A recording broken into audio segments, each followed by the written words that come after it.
Hey everyone, Anthony Walker here with Buckingham Investments. If you're like me and you tend to obsess a little bit over macroeconomic news, you may have noticed over the last 2 years a lot of confusing stuff has been going on.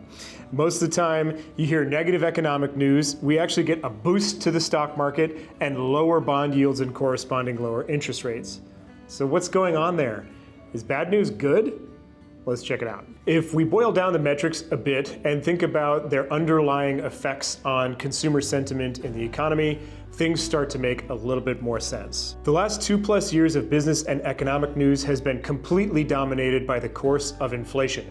We've seen inflation rage back up in this country for the first time in almost 50 years, and so that's been all the talk. The effects of inflation on consumer and company behavior has wide-ranging implications for businesses and real estate in the economy. Inflation is a drag on spending as prices rise, forcing consumers and workers to demand higher wages and forcing companies then to charge correspondingly higher prices.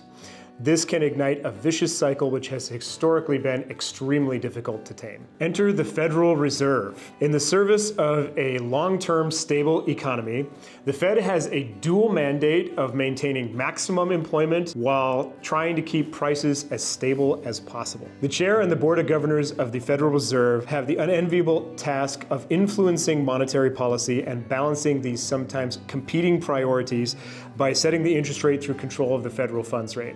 Conventional thinking suggests that by increasing the interest rate, demand is cooled throughout the economy, causing prices to moderate and inflation to cool. This can be a double-edged sword though. Raise interest rates too high and too fast, and you risk eroding the other side of the mandate, maximum employment, by increasing the cost of labor and anything else bought with debt. So the Fed must chart a rate path that by their judgment is most likely to result in decreased demand through higher rates, but not so much as to cause a significant rise in unemployment and with it, recession. This is what we would call the much vaunted soft landing, which we might actually be accomplishing this time around. In a perfect world, the Fed could act on instantaneous data and witnessed instant results. However, the real world moves more slowly. They're forced to interpret data that can be as much as a year old and determine what's happening today in order to set policy that will impact the data into the future quarter and even years. That's a super difficult task. The Fed doesn't set long-term interest rates.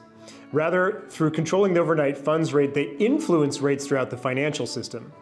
Real estate loans are generally priced based off of the treasury market for debt, most commonly the 10-year treasury yield benchmark.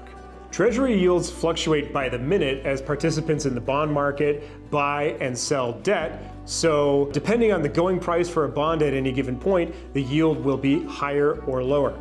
As bond prices fall, yields rise and vice versa. Because of this dynamic in the bond market, it's highly sensitive to news that investors think might influence interest rates in the future. In this sense, it's really investor sentiment about the future that drives interest rates and therefore mortgage rates, not necessarily the Federal Reserve's overnight funding rate. With this structural thinking out of the way, let's get back to the question at hand. Is bad news good? Let's look at a little bit of data. If we look at some recent economic data points on the calendar over the last couple months, things start to become a little bit clearer. Let's take, for example, starting on March 28th, US GDP was released and showed an annualized growth of 3.4% versus an expectation that was forecast to be about 3.2%. On April 3rd, the ADP non-farm employment change data came out for March, and that showed 184,000 jobs were added to the economy versus an expected only 148,000 jobs, a huge variance. On April 5th, the BLS non-farm payrolls report came out showing 303,000 jobs were added in March versus an expected 212,000 jobs. Huge difference again there.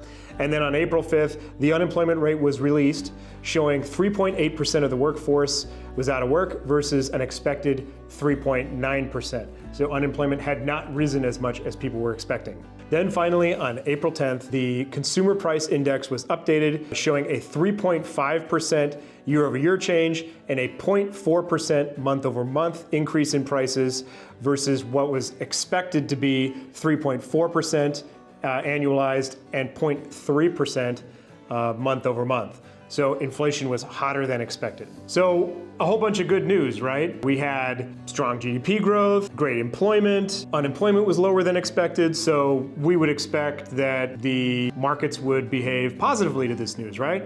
Well, the opposite actually happened. Although we had those strong data points, you'll notice that inflation also stayed a little bit more elevated than we were expecting.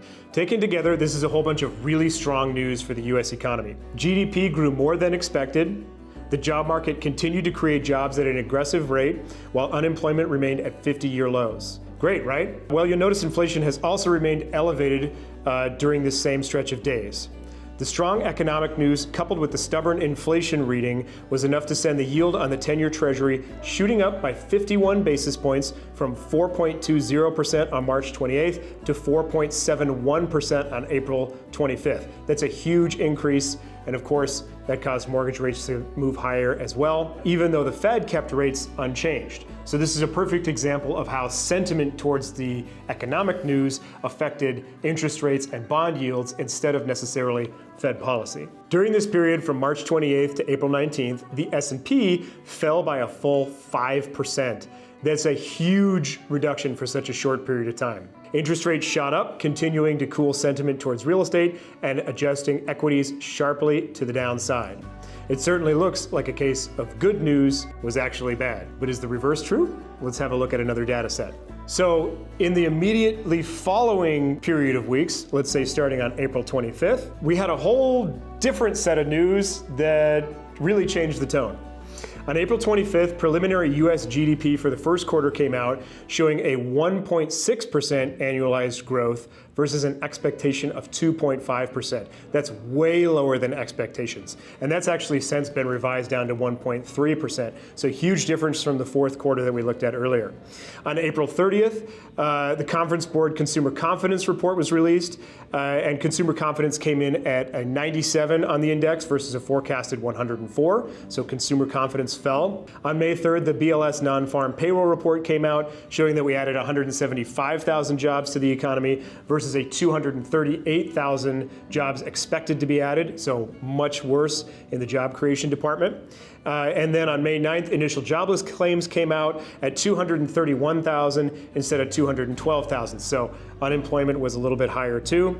And then finally, on May 15th, annual CPI came out at 3.4%, which was as expected, but monthly CPI came out at 0.3% versus a forecast of 0.4%.